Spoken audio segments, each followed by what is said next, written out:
الاهلي بيتعادل مع بنك الاهلي 1-1 وبيخسر نقطتين في اسراءه مع الدوري.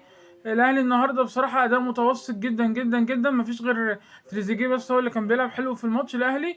هم جابوا جون في الدقيقه الاولى، بعد كده دفعوا طول المباراه. طبعا ومعاهم الجون. الحكم. طبعا الجون غلطه كبيره من الشناوي. يعني ما اعرفش الشناوي حكايته، ما لا، ارفع ايدك يا عم بقى، ارفع ايدك. مد ايدك قصدي ولا ايه؟ مد ايدك يا باشا.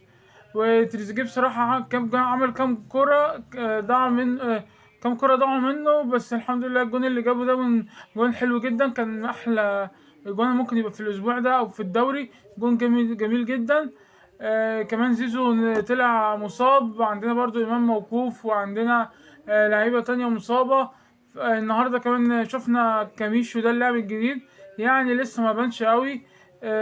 احمد عيد لعب من اول مباراه، كان تحسه مرتبك، اللي هو باك اليمين اللي لعب مكان هاني، كان الدنيا معاه مش مظبوطه قوي. كمان عندنا بصراحه مش عارف ايه مصر على كوكا. احمد نبيل كوكا معرفش بيعمل ايه في الملعب ده، اول ما طلع في الملعب الاهلي بقى كويس، لما حسين الشحات لعب مكانه في الباك الشمال. كمان معرفش ليه حاطط ماشي ياسر ابراهيم مصاب.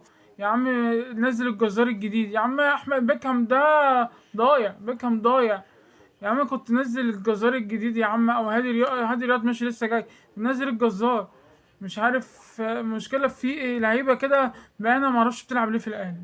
منهم بيكهام، منهم كوكا، منهم طاهر، طبعا المركز الاول في اي مدرب بيجي يحب يلعب بطاهر، ما اعرفش ليه. الحمد لله النهارده ما نزلوش لاخر 5 دقايق. يعني لو كان نزلوا من اي مكان زيزو كنت زمان اتنقطت بصراحه. بس يلا الحمد لله التعادل احسن من الخساره. بس اعتقد الدوري كده بعد من عندنا، الدوري هيبقى اعتقد بيراميدز اللي هياخده، بس بيراميدز دلوقتي برضه بيتعثر. بس هنشوف ان شاء الله. الاهلي يرجع تاني لمستواه، ونكون الماتش الجاي احسن، ونكون اللعيب الجديد كاميشو الانجولي ده يبقى زي وسام ابو علي.